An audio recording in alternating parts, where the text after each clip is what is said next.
I'm Tom Adams. I own Victorian Sample flower shop. I'm down on Beaton Street, which is our wonderful main street.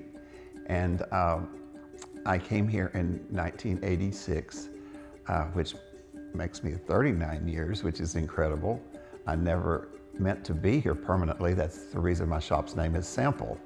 I bought some samples in Dallas and came down to rent a building and ended up thinking it was so reasonable here, I bought the building and ended up just staying. And I think that was the Lord's mission for me to be is here instead of in Dallas where I was.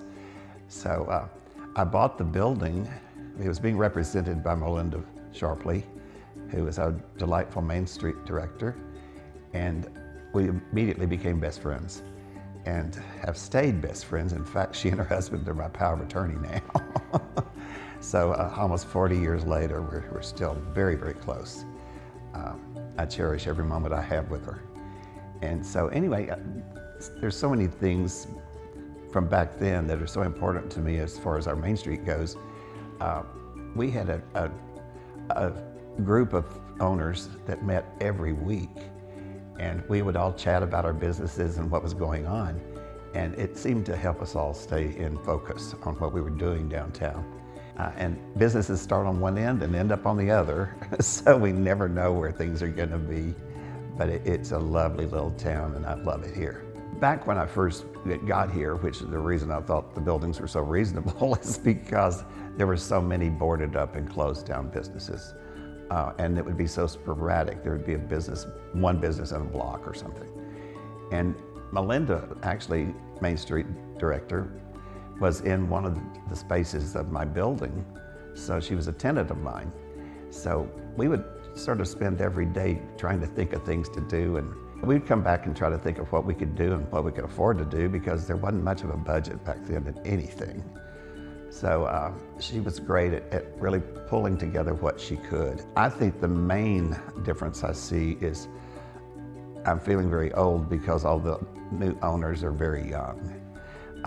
We have delightful young people with all of these new shops and new mindset on what a shop is. I mean, I don't even understand what some of the merchandise is, but I stick with my own little way down there, making flowers, and now I make jewelry. And then next door, I have the little antique store. The next door to that, they sell products made out of goat milk, which is a real trip, and they're real sweet people. And they bring their little baby goats to town every once in a while, and they bounce around out in a little baby pen, which is delightful. And we also have this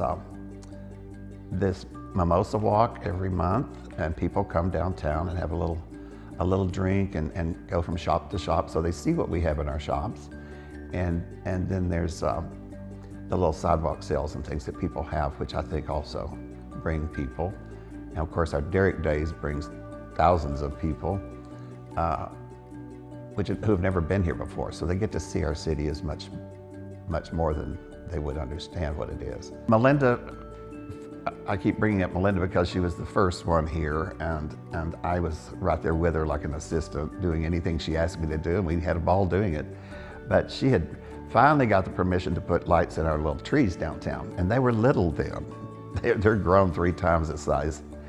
And so she got lights up in the trees, and it looked pretty. And she said, "What would you do more downtown?" And I said, "I want to do something in our intersections that would be really a focal point and bring the trees together." I had been to Monterrey, Mexico that Christmas before, and they had these beautiful crown things and lights above each intersection. So I said, "Melinda, let me show you something." And I drew the picture of it, and she somehow found at a mall that was being torn down some huge scrolls made out of wrought iron. So we got those and got people together and welders and things, and put together these giant crowns that are in the intersections to this day, which is at least 30 years old. They've been rebuilt several times, of course, but they mean so much to me because I designed them. I was the second person to have a loft downtown, and I'm very proud of that fact because it seems like it sort of started a trend.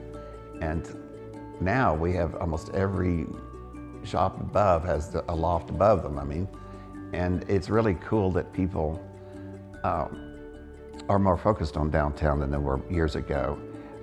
people never went to downtown when I first moved here. It was like an abandoned strip of old stores. And the young people never came down here for sure. But now there's such cool places to go. Everybody comes to town. And our little bistro and restaurants, they bring a lot of citizens here and out-of-towners.